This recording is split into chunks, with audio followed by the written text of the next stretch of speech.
Hey guys, and welcome to episode 70 of the Travel Like a Boss podcast. I'm here today with Dylan Basile from Vancouver, Canada. Yep. Welcome, buddy. How you doing? Good, man. Good. This is my first time, so be gentle. I think it'll be fun. So, me and Dylan have been having a lot of chats here at Pun Space in Chiang Mai. I'm back in town, really glad to get back to work. And we've been talking a lot about, different business models for people who are trying to build an online business and be able to travel and be location dependent. So we were talking a lot about the pros and cons of doing Amazon FBA, fulfilled by Amazon, which tons of people are doing. We're talking about drop shipping, and we're kind of looking into other things as well. So that was a big reason why I wanted Dylan on the show. But also, Dylan is pretty much the exact same age as me, and we both read the 4-Hour Workweek quite a few years ago, right? When did you read it first? It would have been, right when it came out, which is like 2007, 2008. And which is, it's funny because I read that and actually did take immediate, massive action. You know what I mean? Did you? What was the first action you took? I owned a property and I sold it. Okay. Right. So I had two properties at the time, both rental properties, and I had a tenant that was interested in buying, and I was going to hold on to it, but I read the 4-Hour Workweek and I was like, you know what? I got to pull the trigger. I've always wanted to travel around the world, and I looked at that as my opportunity to kind of get mobile. Nice. So I was like, okay, I just read this book. I'm really jazzed on it. If this guy can do it, which, Tim Ferris, is a really smart guy. So not to be like, if he can do it, I can do it. But I tend to think, if someone did it, I can learn things. Yeah. I can replicate something if somebody else did it. I'm a go-getter. I'm a positive guy, yada, yada. So I thought, okay, I'm going to sell this place. I'm going to go on a travel around the world. And while I'm out there, I'm going to figure things out. Okay. And where did you go? I went around the world. I did 6 continents, 30-something countries. I was gone for pretty much a year. Wow. I left in January. I came back for the Olympics that were in Vancouver in 2010, which was like the best thing to come home to. I literally came home to Canada winning the gold in the hockey game. That's crazy. Right? So to come back to that and be with all my friends, and it was almost like a big celebration back home in Vancouver, which I love. So it was a great thing to come back to. I wish I would have said I would have taken the same kind of action and travel the world. Yeah. The first action I took when I started was I just thought, let me automate some of my bill paying and just to free up some time. Yeah. And I think it was like the elimination chapter really struck chord with me as well. I was like, what don't I need? And I think I canceled my Netflix. I canceled a lot of things that I just was spending money on and also wasting time, because a lot of people don't realize when you buy stuff, it's not just the money that you're spending every month. It's the time invested in paying that bill as well, or using that service that you might not need. Absolutely. And I just wanted to be kind of minimalistic. Yeah. But I was living in LA. I think I had 2. I might even had 3 cars at the time, not on purpose. Really? Yeah. I wasn't trying to have 3 cars. I had a little tiny Mazda Miata. It was like a 93. Have you seen MacGruber? No, what is that? Okay, you gotta watch MacGruber. Okay. So I had this little convertible Miata, and that was just for fun. And I had bought that with some of my commission checks when I was working at Honeywell, big corporate job, and that was like my weekend car. And then I had a sedan as well. That was like my normal car. Okay. It was like a $3,000 car, so it wasn't expensive. Yeah, fair enough. Yeah. But what happened was, so before I bought my sedan, it was like an old Lexus. It wasn't, I had like a secondhand Lexus LS, which is the big Lexus sedan. Yeah. And I think at that time I was having like a kind of a quarter life crisis where I was like, I'm getting old now. I'm 27. I got to stop driving these, sports cars. I need to settle down, be serious. And so I thought, you know what? It's going to be too hard to sell this car first. I found a great deal on another car. Let me buy that first and then I'll sell it. But what happens every single time with everyone is, just with houses, people think that they can just buy a new house and then quickly sell the old one. It does not happen that way. Maybe once in a while, but you can't expect that. Yeah, it always takes so much longer than people think. Yeah. And in our mind, we think that the car is worth X amount, and in reality it's not. Yeah. Well, yeah, exactly. Because you have a bit of sentimental value on it too, right? But while somebody else is like, gosh. And the same thing with houses too. We'll look at the Kelly Blue Book value. Yeah, yeah. We're like, this car should be 10,000, but in reality, no one's gonna buy it for that. Yeah. Maybe it's actually worth 6 or 7, but even then, you have to wait until someone really wants it. I was going to say, how long do you want to wait around with that car and that payment and the money that costs, right? Yeah, absolutely. So it was good that I eliminated a lot of things, but then I didn't really take a big action, and start a business or start passive income until like a year and a half or 2 years ago. Mm-hmm. Oh, really? Yeah. Okay. And was that when I know you had your passive income you had your income from selling the rental property. Yeah, like I made some money from selling that. Okay. Yeah, and before that, I was getting like a rental income from that property. But during traveling, was any money coming in, or was that just spending money from savings? No. So that was one property I owned, and then I owned another property that was giving me actually a much more substantial. That was kind of my baby. Okay. And that to this day, I still have that property, and it's still giving me a really nice passive income every month. Okay. And when I say passive, being a landlord isn't the most passive thing on earth. There's been a lot of things I've had to do and keep up with, and at one time I was managing it completely on my own. I still am. I hired a manager one time. I didn't feel like I was getting everything out of it that I could. I was like, okay, I can do this on my own. Okay. And what I did was I streamlined the place to where now I have one tenant. They're great. I keep him really happy because he's awesome. Shout out to my tenant. You're the best.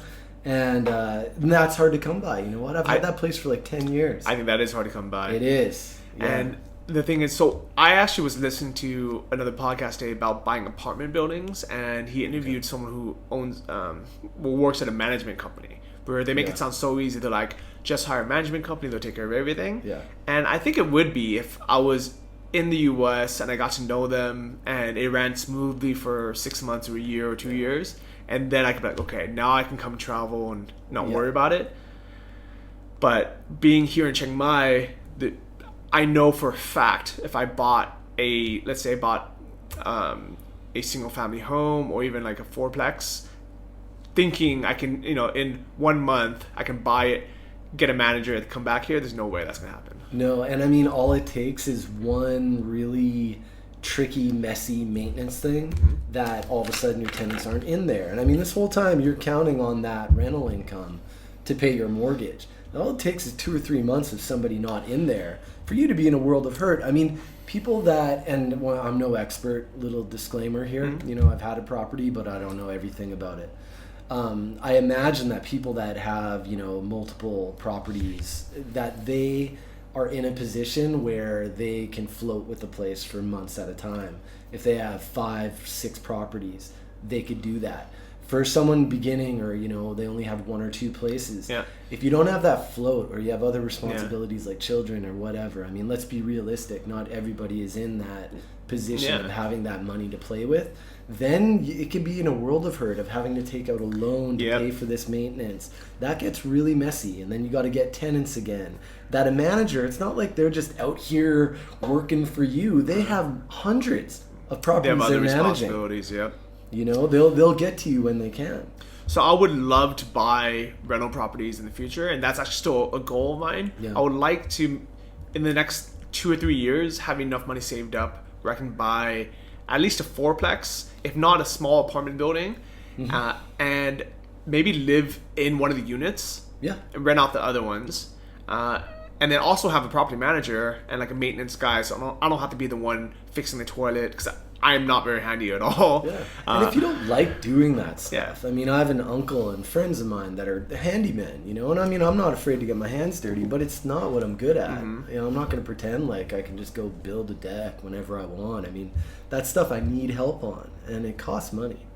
Right? So that is definitely the plan, but I think right now my plan is to keep working on my businesses and basically have enough income coming in, have enough savings where that would be an option a few years from now. So while you were out here, so when did you actually arrive?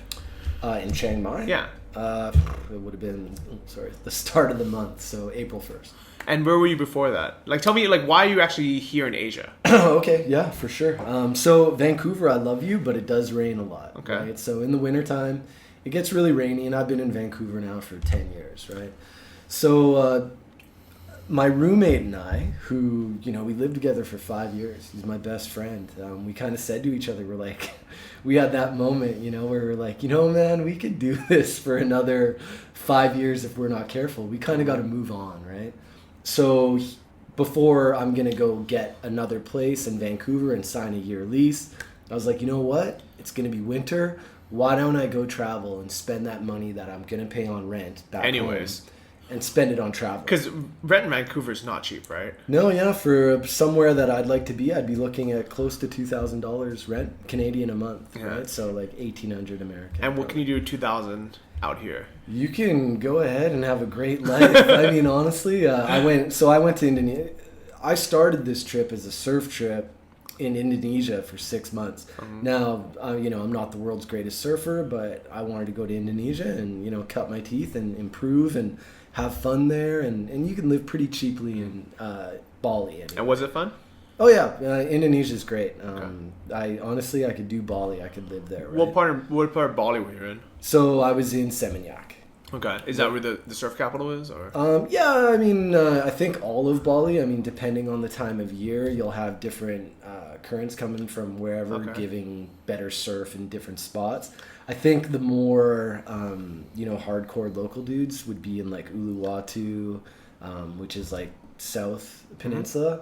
And there's great, amazing surf there. Way too big for me when it's big. I have no business being out there. But we're talking best guys in the world. It's a mecca, the same way as North Shore, Oahu is. Okay. People that know how to surf go there. But the thing about Bali that attracts people, surfers of all types, is that in Seminyak and Kuta Beach, which are also the main party spots, you have beginner waves that if you've never caught a wave in your life, you can go out there. It's beach break.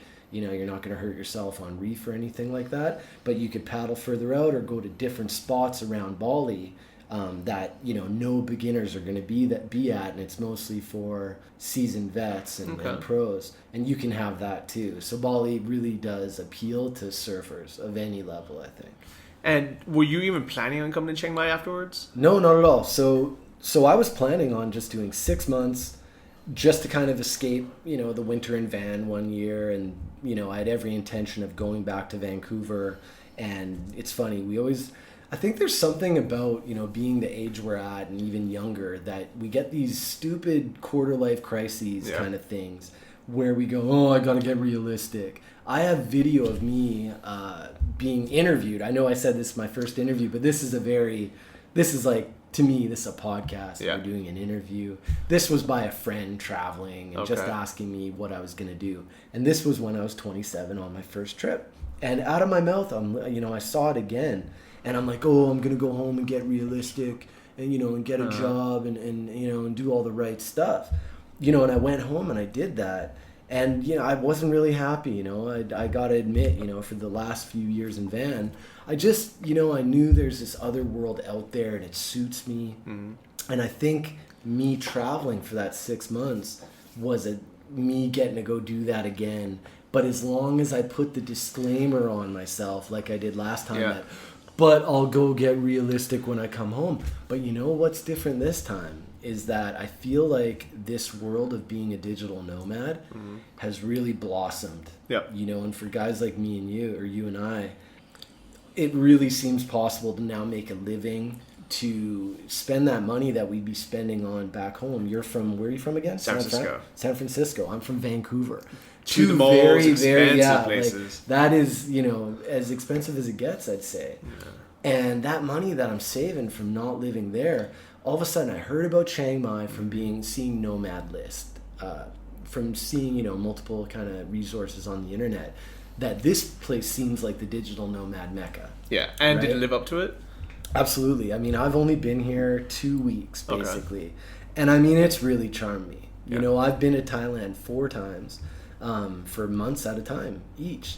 And it's always been the southern islands, right? I've done that backpacker party circuit. Which is awesome. It's amazing. I mean, Koh Tao is one Yeah. of my favorite places still. And I never got up here because I'd always end up blowing my money. And I'd get back to Bangkok. I'd be like, oh my... And for some reason, I always save the full moon party for the very last thing I do. Uh-huh. So by then, I'm like, oh, Exhausted, just get me home. yeah. Yeah. So I never made it up to Chiang Mai. But you know what? Now that I'm up here, and I'd always hear about Chiang Mai, that, oh, you got to go up there. The vibe is so different.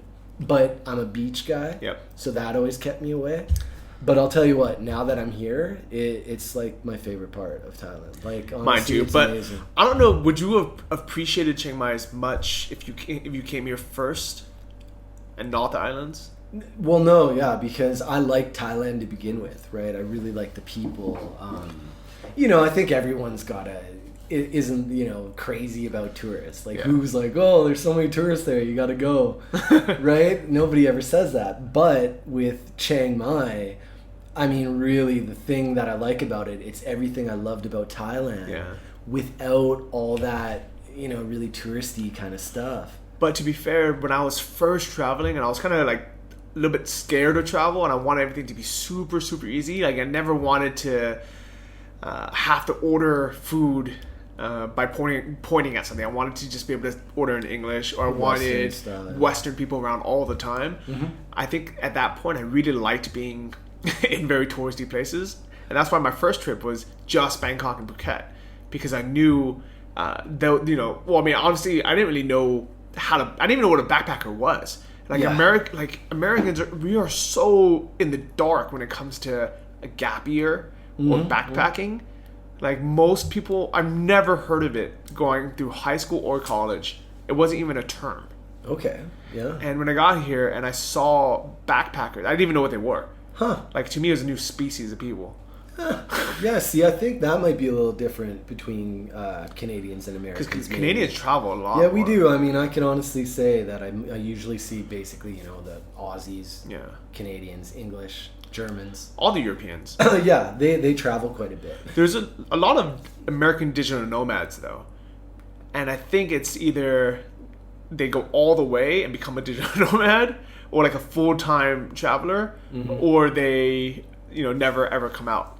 It's one of those things where, because I think it's so difficult for us to, so let's say you wanted to take a gap year between college and high school, as an average Canadian, would that be okay? Yeah, it's funny because we have the same kind of education system as you, I think, where right out of high school you're kind of encouraged to go straight to college, right? Okay. Where I really like that whole gap year thing, you Yeah. know, of like, hey, go see the world a bit, then come back when you got a little bit under you, right? So, I don't know, we don't get encouraged to travel like that. I think it's just, I don't know, people have done it before us and it just gets passed down through the generations of, oh, go travel. Okay. I wonder why. You know what? It's a mystery to me. I don't know. What about why. after college? Is it normal to take a year off before you get a job? No, not that either. I think we spend less on education than you guys do. Okay. Once again, I'm not quite sure, what the exact figures are, but from what I know, I mean, I'm pretty sure our tuition's a lot less than what you guys pay. Mm-hmm. So I think maybe for us, it's an option. It's like, well, we don't got these killer student loans, even though they are an issue in Canada too. I think we pay way too much for school. But, I think when you have these loans on top of you, the last thing you're going to do is go spend a bunch of money on traveling, especially if you don't have an income coming in.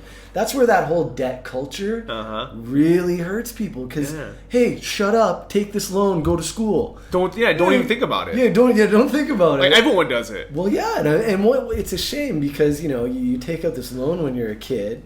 You don't even really know what you're into. Yeah. And now, you paid all this money into this, job stream that you're on, that the only way for you to get out of that is now to go work that job that you got a degree for. But what a shame that this person's never got to travel if that's what they want to do. Not everybody wants to travel. Fair enough. But you know what? I didn't know I wanted to travel. There you go. It At wasn't least even you had an the option. Yeah, because no one ever told me, hey, this is, instead of working in a cubicle, you can go, work at a coffee shop, or a co-working space in Thailand. And no one ever said that.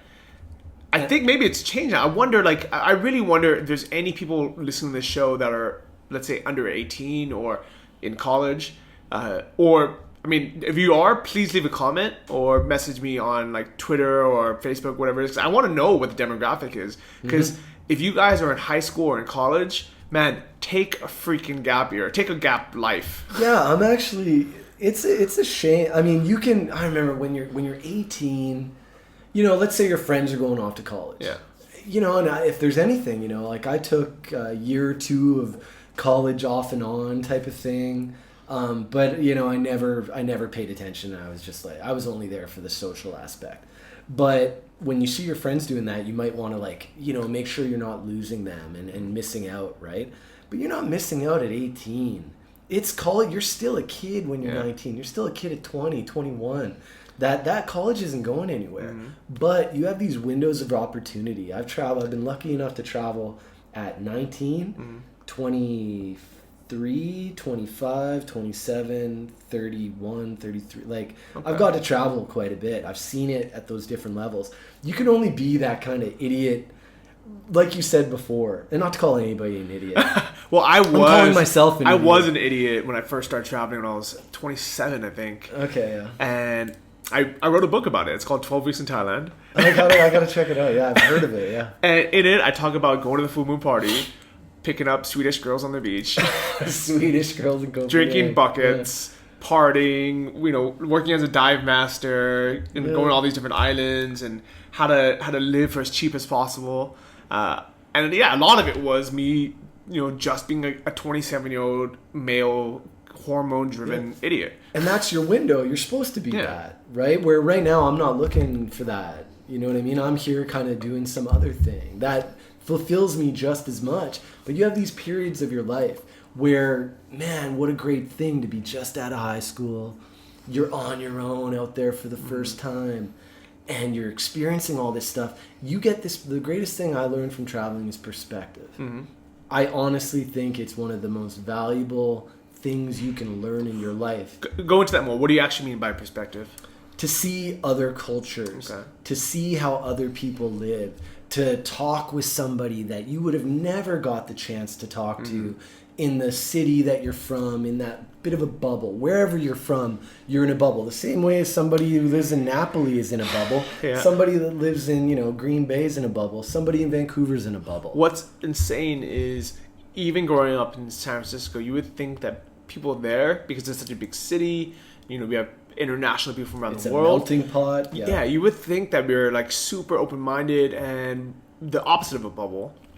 But my friends from high school, and even my friends from college, a lot of them like really are doing the exact same thing. They still live within an hour of where they grew up. They still have the exact same friends, you know, which isn't a bad thing, but they're not meeting like so for example, I will meet people from the most random countries. Like for just even today, we're hanging out with someone from Canada, I'm hanging out with someone from Australia, I'm hanging out with someone from Germany, and just having lunch. And this is just such a normal thing. And I learned so much about each of the cultures, and I learned a lot about myself. Yeah. It's funny, that whole broadening your horizons, right? I think you can go somewhere and it's almost like discovering a new color. Yeah. That you may be a great painter, you know, you live in your bubble and you can, you know, paint this amazing picture, and let's call that life. But imagine if you just had these other kind of colors that could be on your palette as well, that who knows what you could create with that. That I think people sometimes risk, okay, I'll travel when I'm done this lifetime of work. But that to me is a really big gamble.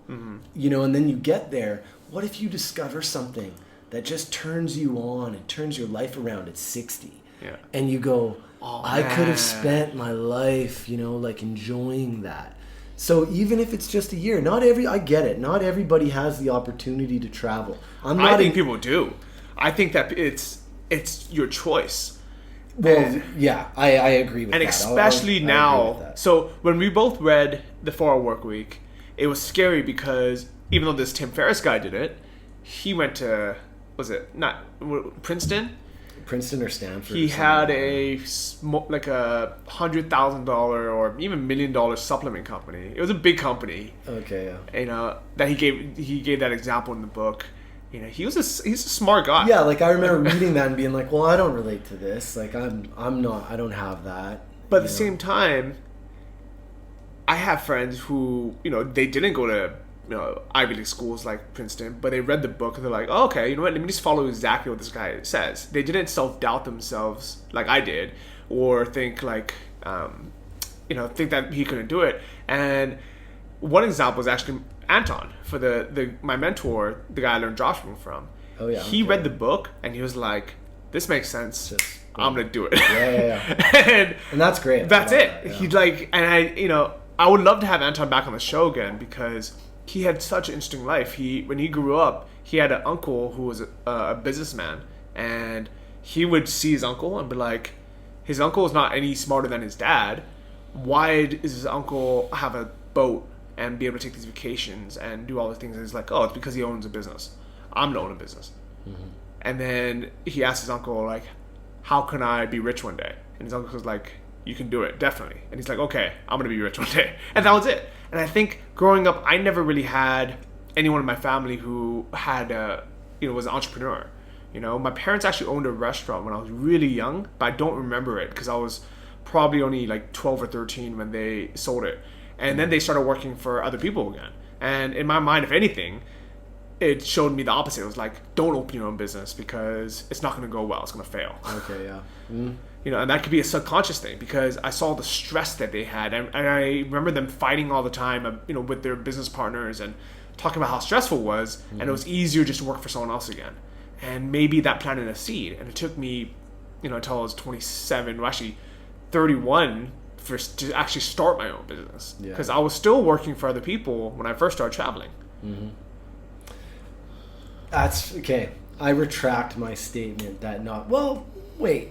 Some people that live in like pretty tough, like, some maybe they got, life circumstances, right? All that I agree. I get it. But let's say just, I could be, a lot of times my friends or anybody else may say to me like, oh, must be nice. Yeah. You get to travel so much. That whole thing, that whole must be nice thing. Well, you know what? Yeah, I do have a passive income, but for me to go do this, I sold my car. Mm-hmm. I'm not paying rent in a very expensive city. It's not like I guess I'm not floating through this. These are all choices I've made. I sold everything I owned. I sacrificed. I'd love to have a dog. Mm-hmm. You think I don't want a dog? Yeah. I sacrificed a lot of stuff to do this.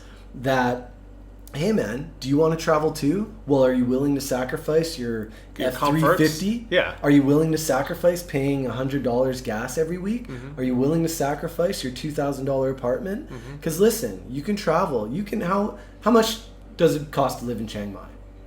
Nothing. I want to say $1,000 comfortably. This condo that I'm in now, what would this cost in Vancouver? Oh, this is a $1,600, $1,700 place. Easy, yeah. Easy. And this is like in the heart of, like we walked here from the co-working space. Yeah. We're gonna walk to to dinner tonight. Yeah. It's such a good location in San Francisco, and I would say this would be like $2,000. This is a $2,000 place because it has a swimming pool, it has a rooftop garden that you haven't seen yet. This is like, we have a place in Vancouver called Yaletown, and it's like our expensive kind of area. That this would be a Yaletown apartment. This to buy in Vancouver is like $600,000. And the thing is, I'm paying less than $500, and I'm splitting it with my girlfriend. So we're paying like $250 each. Okay, so you could either spend $2,000 a month for a year, so $24,000, or you can spend $250. I mean, you are splitting this with your girlfriend, but just to let everybody know, I'm about to go to a place for $200 a month. Mm-hmm. So we're looking at $2,400 a year. A year. That you're saving $22,000. Do you know what you can do with $22,000? Exactly. And you know what? Let's say you wanted a $22,000 a year raise. Try getting that. Good luck. Yeah. All right? I mean, my goal is to make $22,000 more this year. And as an entrepreneur, putting the hours, I'm going to do it. But it's a lot easier for me just to not live in an expensive place and make the same. All that money gets to feed your business, right? So if you are an entrepreneur, why wouldn't you? And that's why this place is a digital nomad mecca. You can come here and it's an amazing place to live, full of awesome people with a great vibe, full of like-minded people. I mean, just from being at Pun Space myself, meeting guys like you, everybody else there, in 2 weeks, I've learned more. It's like going to boot camp. I mean, it's amazing, right? So out of the people you've met, like, what are some of the business models that they're doing that you... Well, I guess at Pun Space, right? So drop shipping, right? The fulfillment by Amazon, affiliate marketing. And you've looked into a lot of these, right? Like, yeah, I mean, honestly, so I mean, here I am traveling right now, and I mean, I work. I'm really lucky where I have a great sales job that I've been doing for the last 2 years. That just like the 4-hour work week, I talked to my boss and just said, hey, what do you think about me doing this remotely? And he's a forward-thinking guy, and he's one of my best friends. Forward-thinking guy, and he was all about it, right? So I was able to do that while I traveled. But I have some time.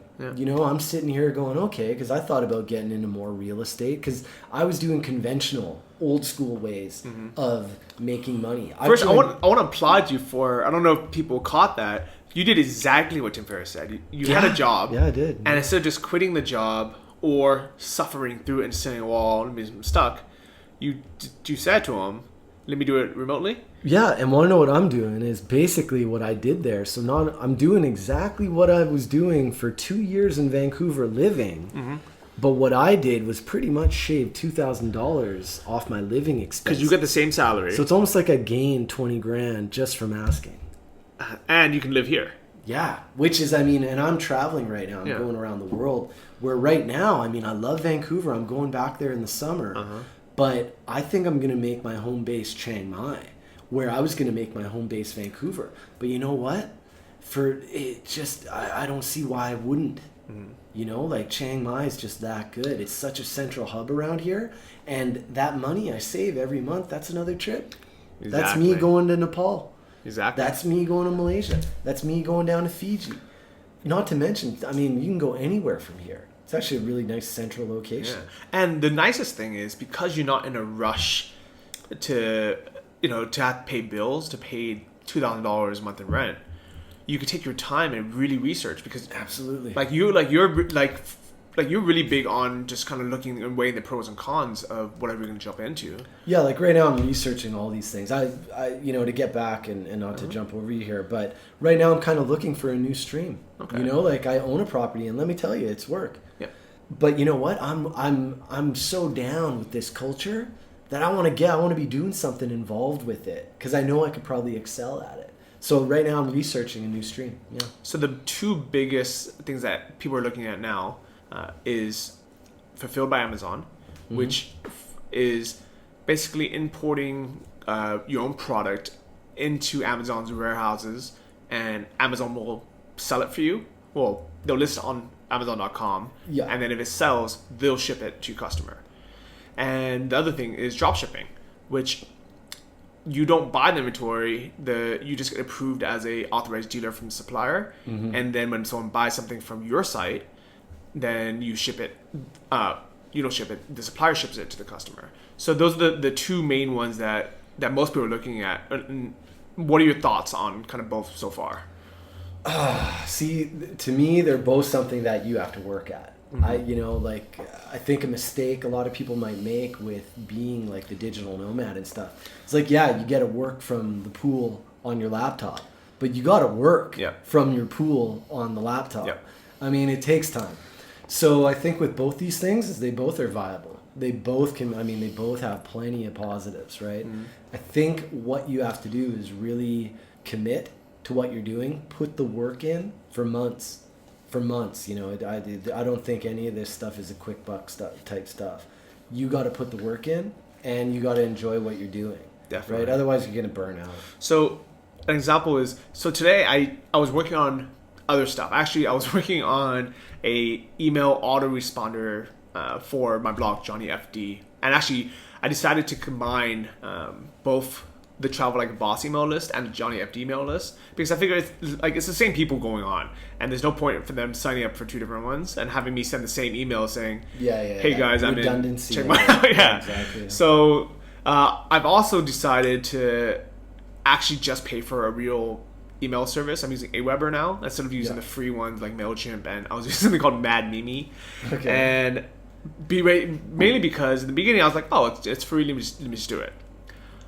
I wish I was more forward thinking like you are, and just, and then decide on something and commit to it and actually just do it right. Because I'm the type where I'm like, let me just do the free way, and then if it works, then I'll switch over. But it's so much more work. Yeah, my old roommate, I guess I don't want to say people's names, but he'll listen to this.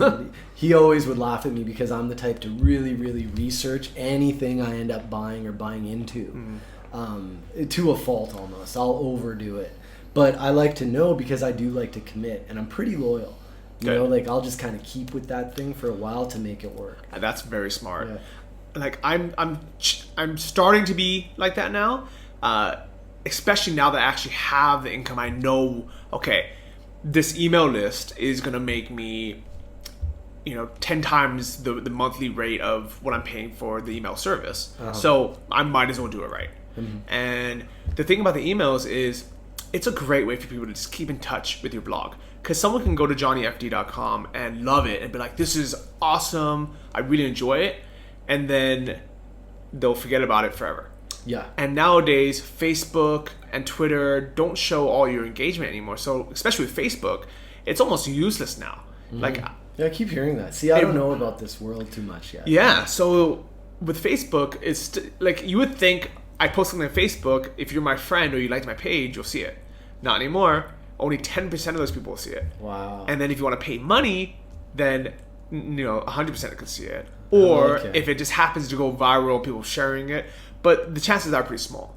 So nowadays, it's like if you don't have an email list, people lose touch. They don't see your updates. Well, yeah, the main thing, I'm in a really cool mastermind, actually a course by Lewis Howes called School of Greatness Academy, which I've never been a part of a mastermind or anything like that. But I just started my blog because I'm doing all this traveling, and the number one thing I hear is mail list. Only just because you want, I'm putting out this stuff that I think is valuable. I mean, hey, it doesn't take no time to do this.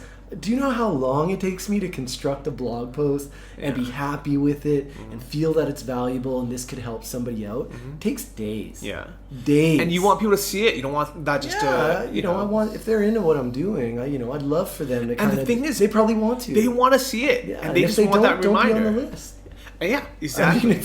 I'm not forcing you to do it. It's like, hey, man, I'm putting out a lot of effort. I'm just starting out. But you know what? If you think this is valuable and this has helped you in some way and you want to get it, you want to see my next one right away, how else are you going to know if I don't ask? Yeah, you're going to check back every day? Yeah, see, I'm a little bashful with that stuff. I don't know. I think you can tell by now that I'm pretty cautious with how I'm presenting kind of myself, right? Where I You're a humble guy. Yeah, well, I want people to have the right idea that I'm in it for the right reasons. And I mean a lot, if you ever read my blog, it's a lot of anecdotal kind of... Have you ever watched the show The Wonder Years? Yes. Okay, it's a lot of like Wonder Yearsy, like, I didn't know it, but it was the best day of my life. Nice. Type things, okay, it's right? fun. And if people wanted more of that, awesome, right? And you know what's so cool about the internet is you'll find someone who you resonate with 100%. Yeah, because I bet you there's people out there that read my blog and be like, this blog is so ugly, and they don't like it. And then there's other people that love that is just real. That is just me. I don't proofread. I don't do fancy anything. I just put it up there because I'm like, this is what's on my mind. See, and that's admirable. I get emotional about this stuff because it's you being you and you putting yourself out there, and that's awesome. There's people that are gonna connect with you, but I appreciate the fact that this guy took time to proofread it and and really write a real story and and really bring people into it. Yep. And then there's other people who they're like, I want it raw. I just want I want it just to be conversational. Yeah. And that's why I really think that there is an audience for everyone. Yep. And so this email list. So do you have your email list set up already? No, and it's funny because in that mastermind group I'm in with School of Greatness, that's my thing right now. I have to have it done by the 30th. So I need to get a mail list. Okay. Like stat. That now that I've heard you do it, I'm going to ask you how to do it. All right, I'll show you how to set it up. Perfect. For you guys listening, this is your challenge. I want you to go to dylanbasile.com. Oh, jeez. I'll have it in the show notes. This is episode 70 of the Travel Like a Boss podcast. And I want you to click on the site. And if he has a list, I want you to join it. If he doesn't, I want you to bug him until he does. Yeah, put a comment at one of my things. I'll keep it up there. And if you want to check out my mailing list, it's at johnnyfd.com. And what I spent the entire day doing is I set up a autoresponder, which is basically a way where emails get automatically sent right when you sign up, then the next day, and then 2 days later, then 4 days later, and then a week later. And I never wanted to do it because I always thought it was so impersonal. I didn't like autoresponders. But I also realized when people just come to my blog, especially for the first time, there's a lot of good old posts that are hard to find. It's hard to dig them up. So all I did was I was like, okay, what are the 5 or 6 things that people would really enjoy reading in this order? Usually when people come to my blog, the first thing they want to know about is niche selection. Mm-hmm. And I have a whole episode and a whole like all these things about niche selection that are buried and you can't find it. Mm-hmm. So I'm like, okay, that's gonna be the first email. Mm-hmm. And then what's the second email is gonna be about when I first came to Thailand and about my first book, 12 Weeks in Thailand, because that's, if you're just starting out, you do want to know how to live cheap and you want to know how to get by for $600 a month, and you want to know about partying and scuba diving. But then by, let's say, the 6th email, then it kind of gets into like, okay, what am I doing now? Like, what are my future plans? Mm-hmm. So I really think that people are going to enjoy it and they're really going to like it. And if you guys sign up for it, you guys can see what I'm talking about. And also, here's a secret, is if you want to know how to set up a good email campaign, don't go out and try to figure it out on your own. And you don't even have to spend a lot of money or anything to figure out email marketing. Just find someone who's done it and is pretty successful. Sign up for their list and just backward analyze. Like, okay, what service does he use? And you can scroll down the bottom and it'll say this email was sent by AWeber. Well, that's some 4-hour workweek stuff too, right? Yeah. Is that it's a template. Somebody else has done this. You can just learn from somebody who's done it. You don't have to make all those mistakes and take your time, right? So back with Josh versus Amazon. I think a lot of times people want to know kind of the pros and cons of both. And being in Chiang Mai, it's so easy to see the pros and cons of both because there's both people doing it. Mm-hmm. I want to say that Amazon FBA works. People are making a lot of money from it. Yeah, I had no idea what it was up until like really a week ago. Honestly, dude. How did you first hear about it? Like, what do you know about it? Just somebody at Pun Space is doing it, right? And they were just kind of asking me what I do, and it's just so funny because I'm doing those conventional. I got a sales job and I got my property. But like I said, I'm interested in that stuff. So yeah, he kind of told me what it was, and then sure enough, I kind of researched it, and like I research a lot of stuff. So just learning about it, it's. So I can't believe how much money some people are making on that. Yeah. And I like the idea of like a physical product and you're actually, selling like something you're into. That's pretty cool. I definitely like physical products as well. Yeah. And that's why I have a dropshipping store, because I'm like, I want to sell something tangible, something that someone can receive in the mail, they can be excited about. I actually really like getting those emails. I have it set up so as soon as someone gets the delivery, that they'll get an email saying, hey, here's your FedEx tracking number. The package was left at your front door. Mm-hmm. And that way, if someone's out the grocery store, or they're at work, they can be like, okay, go home and check on my package. Don't forget about it. Things like that. And then they always reply back saying, hey, thanks so much. I got it. I really love it. And to me, it makes it super exciting. And same thing with FBA. Probably even more so because you're the one physically making and designing the product, even though you're not the one making it. Yeah. And you're just importing it, and it might be made in the same factory as 10 other the same, similar items in China, you're still putting your own twist on it. You're putting your own brand on it, your own logo on it. Yeah, like, I mean, you always hear about how Ray-Ban sunglasses are all made by Luxottica, who also makes the knockoffs and yada yada, right? And I don't know, can I say that? Yeah. Okay. And then, batteries and stuff like that. It's all kind of made, and they put their own twist on it, right? So I'd imagine supplements, I mean, everything, I think, is kind of they're like pretty much all the same. Yeah. And so I actually wrote a post on my blog recently talking about how to get free stuff from Amazon. Okay. There's a basically, because I know so many FBA guys, the Fulfilled by Amazon guys, they're always posting on their Facebook wall saying, hey, I just came out with this supplement. Can you, here's a 100% off coupon code on Amazon. Please buy it and then review it. Yeah, they want the reviews. They want the reviews. See, I just learned about this. Okay. And because that is how Amazon's infrastructure works. The more reviews it has, the higher it's going to rank and the more sales it's going to make. So in the beginning, you want to give away as many products as you can. Even though you give them a 100% off coupon, it still shows up as a verified buyer. Verified purchase from Amazon. And that's how people game it. The bad thing of it is, as a customer, and I don't think most people realize this yet because they're not as close to it. They're not seeing both sides.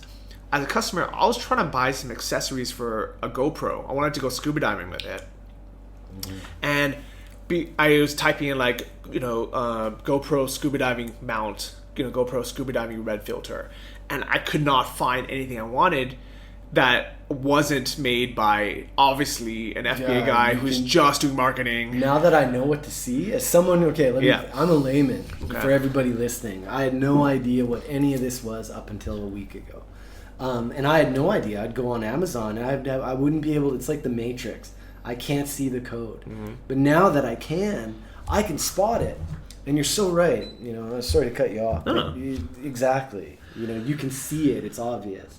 So that's actually one of the reasons why I don't want to get into Amazon, is because I feel like Amazon's destroying their own marketplace. Where as a customer, I didn't end up buying anything because it was so hard for me to even find a product that had, legitimate reviews. And by legitimate, I mean by, reviews left by someone who went out and bought the product and wasn't just giving it for free.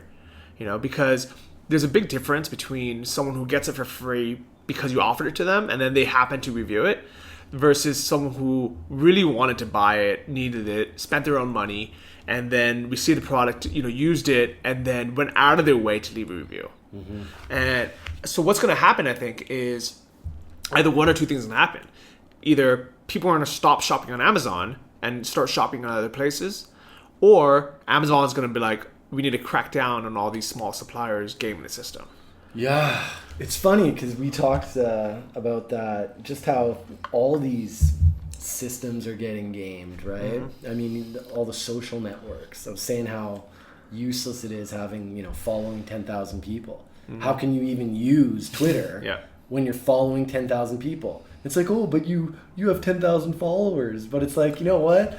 What's that? There's that meme with the guy from The Incredibles. He's like, when everyone has 10,000 followers, nobody has 10,000 followers. That's true, though. It's true. I mean, honestly, okay. I just signed up for Twitter. Yeah. Literally, I'm so slow on it, it's not even funny. Same with Instagram and stuff. And I see the value now in these social networks. So I see that, when you're participating and not lurking, you're getting turned on to awesome stuff. You're actually having conversations about the things you're into, and it becomes this beautiful, useful tool. That lasted for about 4 weeks for me. Then all of a sudden, I noticed I kept getting these people following me. It was like, oh, how great, 10 people a day. But I noticed, I keep the interaction goes down. Yeah, and all of a sudden, because what I would do is I don't know any better, and I follow them back. And then, it got up there. I mean, I remember I was stoked on my 50th follower, right? I called my girlfriend at the time. I'm like, oh my God, I got 50 followers. Crazy. Thanks for signing me up. And now I got, getting up there 800 or whatever, which is still nothing to some people. But it's hard now, but exactly. It's like now you don't interact with the 800. But the thing is I followed them back, and now I get it. It took me this long to figure it out. I'm like, oh my God. they're just following me. So you'll follow So I'll them. follow them.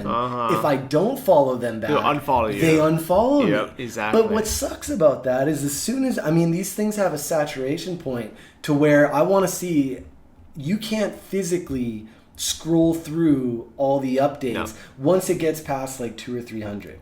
Because then it becomes like you just can't actually like get through it. So what's the point of Instagram when you have 10,000 followers? And now that I see it, it's almost just like everything. I'm seeing the matrix where now I'm going, oh, okay, that person has 30,000 followers, but they're following 20,000 people. So all they did was the stupid follow game. And it's what it is people gaming these systems. That why is it in human nature for us to destroy these things where it could be such a valuable tool? And a lot of stuff is fun right when it kind of goes live. So the newest app I downloaded is Periscope. Yeah, okay, yeah. Which a lot, if you guys haven't checked it out yet, you can download it. It's only available on iPhones, on iOS. It's free. It's made by Twitter. And you can follow me at JohnnyFDK. And I'll have a link to that as well. And right now it's super awesome because only a few people are on it, only a few like early adopters, and the people that are on it really enjoy using it. Yeah, this will be the golden times of Periscope right now. Yeah. I should get on it. Yeah, it's the good times right now. So check that out. So back to Amazon versus dropshipping. For dropshipping, I would say, okay, here's the pros and cons from my point of view. Yeah, school me, because I'm just like your listeners right now. Okay. I'm not quite sure about any of this. So I really 100% believe that Amazon, I know personally people are making a lot of money on Amazon. Mm-hmm. Some people are making $15,000 a month in profit. Yeah, I've heard more. Like, that's crazy. What have you heard up to? Well, I've heard like some people making $50K a month. $50,000 a month. And I think there's, but I mean, those are the unicorns, right? I don't want to start getting like, you do this, you get 50K. But I think if those are the unicorns, then what's like the average guy? What's the dude struggling make? I'm sure, even, I mean, the sound of $1,000 a month to some people is amazing. Awesome. Yeah. I mean, you could stay in Chiang Mai for your life with $1,000 a month. Yeah, that's true. So definitely Fulfilled by Amazon works 100%. I know people who are making money from it. There's tons of people who are making money. And this is actually a great time to be in Amazon stores. The reason why I've not personally done it, even though I've been toying with it now for months. Yeah, you must get it dangling in front of your nose all day. For months now. I've been like almost jumping on it. I actually did all the niche research. I contacted suppliers. I had Skype chats with them. I was very close to pulling the trigger. All right. And the reason why I didn't is I was like, if I spent... Okay, so with Amazon, you have to physically import the goods and send it to Amazon's warehouse, all right, which takes money. And it's possible just to get a few hundred pieces of whatever you're going to sell. But if you're really going to do it as a business, you have to invest some money. Yeah, because the savings are coming from when the savings come when you're buying your product, not when you're selling it. So if you're only getting a little, you're losing out on that margin right away. And you have to give away the first couple hundred pieces just to get the reviews. So let's say you're selling a kitchen supply, all right? I was actually going to sell dish racks. Okay, right? that was your thing. That was my niche, yeah. Okay. And I was like, all right, well, I'm going to have to give away 100 dish racks, which might only cost me $7 per dish rack, to get a review. But that's $700 I'm just giving away. Actually, no more than that. Yeah, $700 I'm just giving away in hopes to get these reviews and then hopes people will buy it. And realistically, I had to spend $7,000 buying this inventory so I have enough to first give away to get the reviews and then second to sell it and be able to make it worth the shipping costs from China. Because if you just order 100 pieces, your shipping is going to be very expensive. So the only way to get that down is to be able to buy more. Yeah, exactly. And then either one or two things can happen. One, no one's going to buy it. I'm going to have $7,000 worth of inventory in Amazon, and I'm going to be very unhappy. You're going to be the dish rack king of Chiang Mai. I'm going to have 700 pieces of dish racks sitting around. Or people do buy it, and I'm so excited. What am I going to do is I'm going to buy more inventory. All right, because that's the only logical thing that makes sense. So this time I'm like, well, people are buying it. Let me put in an order for 1,000 pieces this time. And, so $1,500 or $15,000 sometimes worth of inventory. And that is what I'm scared about, is every time I sell, I have to put more money in to buy more. Yeah. And it's like a cycle. So even though you think you're making all this money, you're reinvesting it all. Mm-hmm. And what I'm so scared of is Amazon decides, hey, guess what? We're changing our algorithms. We're kicking you out, or we're pausing it, or you know what? Most likely, they're just going to change the way that your products show up on their search. And if that happens, I have $15,000 worth of inventory sitting in a warehouse at Amazon's headquarters, which, by the way, they charge you for every month in warehousing fees. I just read about that today. Yeah. And what do I do? And that's what I'm scared about, and that's why I haven't done it. You open a brick and mortar rack store. That's what you do. Yeah, like seriously, I have no idea what I'm gonna do. And the other downsides to it is because it is physical inventory being shipped. So there's 3 guys that were at Punspace today that they got their products from Amazon. They're all 3 of them are working together for some reason. And instead of... Are those the selfie stick guys? Someone else. I don't know. Actually, I don't know they're selling it. I think it's someone else. So these guys they ordered, a couple thousand units. No, 1,200 units of whatever they're selling to be shipped directly to Amazon in the US into their fulfilled by Amazon, centers, which makes it very easy. However, they also first ordered like a few pieces as a sample to come here to Chiang Mai just to make sure everything's okay. Guess what happened? They got the entire 1,200 piece order sent to Chiang Mai by accident. Oh. Because you remember, you're dealing with a supplier in China who normally doesn't speak very good English, and they're busy because they have so many clients doing this because so many people are doing it, and it's very easy for them to mix up the shipping addresses.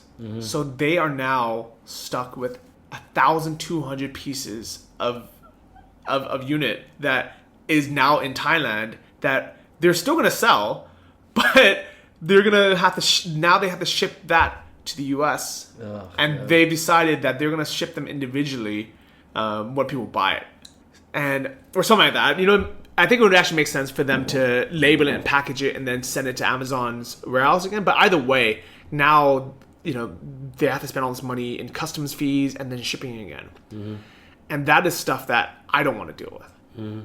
But with drop shipping, even though there's much less upfront cost and there's no inventory costs, so the way that dropshipping works is you become an authorized dealer, and instead of you sending the inventory to a warehouse, it's already in the supplier's warehouse. So all you do is when you get the order, you forward the email. Really no liability. I would say the only liability would be if you didn't have very clear shipping return policies. And let's say your return policy is, we take all returns 100% all the time, we pay for shipping, and then someone's going to return something, you have to pay for that. But I make it very clear saying, we follow the manufacturer's return policies, and you are responsible for shipping if you want to return something. And that has cut down my returns by 99%. Like, literally I get one return every 4 months, if that. Yeah, okay. But the upside's a lot lower. I'm not making $25,000 a month in profit from my from my dropshipping stores. I'm happy making $6,000 a month, and which is crazy. I mean, I'm still very happy with that. Yeah, that's more than most people making a job easily. Yeah, it's more than a household. And here's the cool thing about it is it's no liability and 100% location dependent. And even though Amazon is 100% location dependent once everything's set up, things like what happened today, where they got the products shipped to the wrong address, that's not location dependent.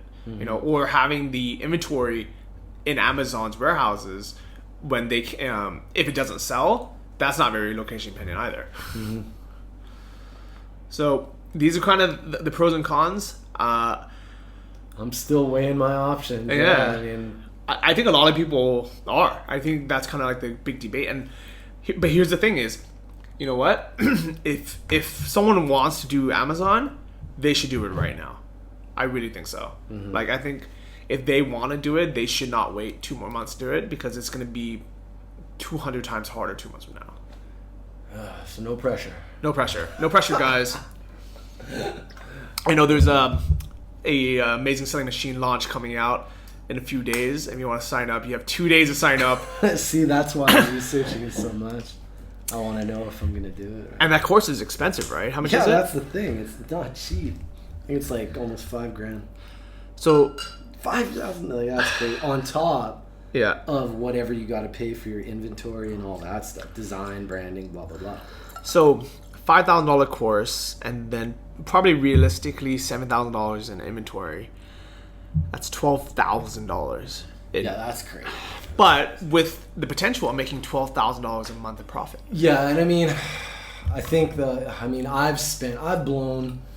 done bad deals.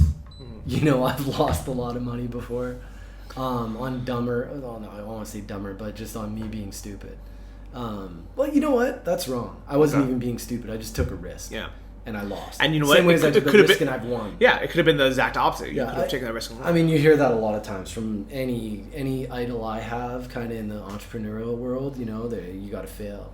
You know, you're not gonna exceed. You're not gonna have this extraordinary life by playing it safe, right? You're gonna have just a safe life. Same way as bungee jump. I mean, you do these things for that experience, for the payoff that could happen. So I look at something like that as, you know, there's a big upside to it if you do it. I mean, people go to school. That's quite the risk to do 4 years and $20,000 in school in loans. Yeah, I mean, there you go, right? And then what do you get out of that? Is okay, you get, you know, maybe a $40,000, $50,000 a year job, right? That you got to do, and it's not location independent. You better hope to God that the business doesn't go under, your boss doesn't have a bad day, you don't have a bad day. Yep. You know what I mean? There's a lot of risk involved there too, that, hey, if it works, awesome, right? But same with the drop shipping. Like, I don't know the real risk there. I mean, what is... The risk mainly is wasting your time. So... Which is valuable. That's the most valuable thing. Especially if you don't have a buffer to work with. So, like, let's say you only have $2,000 saved up, and you were like, I'm gonna move to Chiang Mai. I'm gonna spend $1,000 in Anton's course. I'm gonna spend $300 setting up the store, and then you have $700 left, hoping, okay, you know, in the next 2 months I'm gonna get everything up and running. And if something comes up, you get lazy, you give up. You know, some challenges, some hurdles, you know, come up. You just, you know, that's still a liability. It's still not like, okay, I didn't lose anything. It's losing a lot less than investing, you know, $12,000. But it's, you know, people are in a tough situation. So there's a guy, I don't know if you met him today. His name is Evan. He's a young kid from Colorado. He's wearing like a bandana and some skater clothes. I think so. Yeah. So he had his dropshipping store, and he was, you know, he struggled, you know, for whatever reason. I think he said the niche he chose, he didn't spend too much time in niche selection. He just picked something he didn't know too much about, and he struggled with the niche. So for like months, he was trying to get it working. And the thing about it was, he was making sales, and he was making some money from it. So he knew it worked, and he's like, man, like, I needed to get it above, you know, X amount. And I don't know how much he was making from it, but it wasn't a lot. He was only making like a couple $100s a month from his store. And it's kind of a hard place to be in, right? Because you're like, it works, but it's not enough. You know, it's almost like if it didn't work at all, then you could be like, this doesn't work, and try something else. But if you're making a couple $100 and a couple sales per month, you're like, well, how can I scale this? What can I do? And he ended up just selling it. He sold the site on Flippa, and he got $9,000 for it. Oh wow! Oh, was that guy? Yeah. Yeah, I seen when he said that. Yeah. And he is ecstatic because he is a young kid. I don't know how old he is, probably like 19 or 20 or something. No way, really? Yeah. Oh wow. And you know what? I asked him. I was like, because you thought it was 900. You're like 900. Yeah. Oh yeah. Remember, we saw him on the street. He's like 9K. Yeah. Yeah, because he said he sold his site, and I was like, oh, how much you get for it? And he said 9. Yeah. And I was like, oh, $900. That's pretty good. Yeah.